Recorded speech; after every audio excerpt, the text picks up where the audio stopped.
Bagus Praset. My name is Tika Bagus Prasetya. I will present the result of my PKL report entitled Replacing the drum brake pads on the 2019 with ESP motorbike unit. Process. The first, prepare the motorbike that will have its drum brake pads replaced.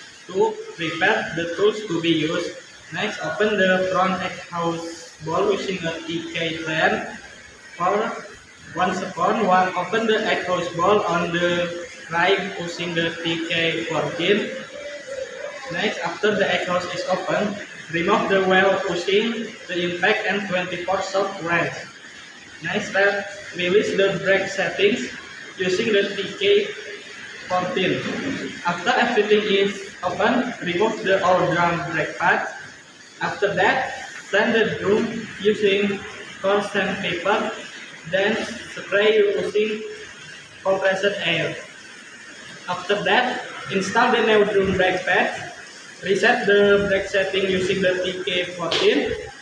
Install the right side ball of the exhaust using the TK14.